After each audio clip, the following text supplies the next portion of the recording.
Hi, ഇന്നത്തെ video vision ബോർഡിനെ കുറിച്ചാണ്. അതായത് എന്റെ ഫ്ലോപ്പ് ആയ ഒരു വിഷൻ ബോർഡിനെ കുറിച്ച്. 2025 തുടങ്ങുമ്പോൾ നല്ല ആവേശത്തിൽ പ്ലാനറൊക്കെ വാങ്ങി വിഷൻ ബോർഡൊക്കെ സെറ്റ് ചെയ്തു. ഇത് സെറ്റ് ചെയ്യുന്ന ഒരു വീഡിയോ ഞാൻ ഓൾറെഡി അപ്ലോഡ് ചെയ്തിട്ടുണ്ട് ഷോർട്സിൽ. അങ്ങനെ വിഷൻ ബോർഡൊക്കെ സെറ്റ് ചെയ്ത് അതൊരു സൈഡിൽ അങ്ങോട്ട് വെക്കുക ഉണ്ടായത്. പിന്നെ ഞാനത് തുറന്നു നോക്കണത് ഇപ്പൊ ലാസ്റ്റ് ഡിസംബറിലാണ്. കാരണം എല്ലാവരും റീൽസിലൊക്കെ കണ്ടു വിഷൻ ബോർഡിൽ ഒരുപാട് കാര്യങ്ങൾ അച്ചീവ് ചെയ്തു, സക്സസ് ആയി എന്നൊക്കെ പറഞ്ഞിട്ട്. അപ്പൊ ഞാൻ എന്റെ വിഷൻ ബോർഡ് ഒന്ന് എടുത്തു നോക്കി, ഞാൻ എന്തൊക്കെ അച്ചീവ് ചെയ്തു എന്ന് നോക്കാൻ വേണ്ടിട്ട്. നോക്കുമ്പോണ്ടല്ലോ ഇതൊരു വിഷൻ ബോർഡ് അല്ലേന്ന്, ഇതൊരു മോട്ടിവേഷൻ ബോർഡ് ആയിരുന്നു. എന്നാ ഞാൻ മോട്ടിവേറ്റ് ആയോ? ഇല്ല.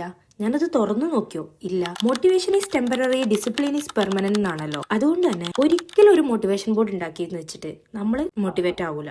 എന്റെ വിഷൻ ബോർഡ് തന്നെ ഫ്ലോപ്പ് ആയിരുന്നു. പിന്നെ എങ്ങനെ എനിക്ക് അതിലുള്ള കാര്യങ്ങളൊക്കെ അച്ചീവ് ചെയ്യാൻ പറ്റും? ഇതൊക്കെ റിയലൈസ് ചെയ്ത ഒരു വർഷമായിരുന്നു 2025. ഞാൻ ആദ്യമായിട്ടാണ് വിഷൻ ബോർഡ് ഉണ്ടാക്കുന്നത്, അതന്നെ ഫ്ലോപ്പ് ആയിരുന്നു. അപ്പൊ ഇനി ഈസി ആയിട്ട് എങ്ങനെ ഒരു വിഷൻ ബോർഡ് ഉണ്ടാക്കാന്ന് ഞാൻ കാണിച്ചു തരാം. കത്രിക, സ്കെയില്, പെൻസില്, കളർ പ്രിന്റ് ഇതൊന്നും വേണ്ട. നിങ്ങളെ ഫോണും പിൻട്രസ്റ്റും ഉണ്ടെങ്കിൽ ഇത് ഈസി ആയിട്ട് ഉണ്ടാക്കാൻ പറ്റും. നമുക്ക് വേണ്ട ഫോട്ടോസ് എന്തൊക്കെയാണോ അതിന് അതൊരു ഗോൾ ഉണ്ടായിരിക്കണം. നമുക്ക് എന്തൊക്കെ അച്ചീവ് ചെയ്യണം, നമുക്ക് എന്തൊക്കെ ആഗ്രഹങ്ങളുണ്ട്, നമുക്ക് എന്തൊക്കെ ആയിത്തീരണം, ഇങ്ങനത്തെ കാര്യങ്ങൾ വേണം ആദ്യം നമ്മൾ ഡൗൺലോഡ് ചെയ്ത് വെക്കാൻ. അതൊക്കെ നമുക്ക് പിൻട്രസ്റ്റ് തന്നെ ഡൗൺലോഡ് ചെയ്ത് വെക്കാം. അതിനെക്കുറിച്ച് ഒരു ഫോക്കസ് നമുക്ക് ഉണ്ടെങ്കിൽ ഇത് സിമ്പിൾ ആയിട്ട് നമ്മൾ വിഷൻ ബോർഡ് ആക്കാം. എനിക്ക് കഴിഞ്ഞ പ്രാവശ്യം ഇല്ലാതിരുന്നതും അതായിരുന്നു. ഞാൻ കുറച്ച് മോട്ടിവേഷൻ, ഹെൽത്തി ആയിട്ട് ഫുഡ് കഴിക്കണം, സെൽഫ് ലവ് വേണം, അങ്ങനത്തെ കാര്യങ്ങളൊക്കെയാണ് എഴുതി വെച്ചത്. ഓരോരുത്തർക്കും ഓരോരോ ആവശ്യങ്ങളായിരിക്കും. ചിലർക്ക് പഠിക്കുന്ന കാര്യത്തിലാവും, ചിലർക്ക് ഫാമിലിയുടെ കാര്യത്തിലാവും, ചിലർക്ക് കരിയറിന്റെ കാര്യത്തിലാവും. അങ്ങനെ നമുക്ക് എന്താണോ വേണ്ടത് അത് ഡൗൺലോഡ് ചെയ്ത് വെച്ചിട്ട് പിൻട്രസ്റ്റിൽ കയറി ഇതേപോലെ ചെയ്താൽ മതി. ഞാനിവിടെ സ്ക്രീൻ റെക്കോർഡ് കാണിക്കുന്നുണ്ട്. ഇതൊക്കെ ഇഷ്ടമുള്ള പോലെ അറേഞ്ച് ചെയ്ത് വെക്കുക. എന്നിട്ട് പ്രിന്റ് എടുത്ത് കാണുന്നിടത്ത് എവിടെയെങ്കിലും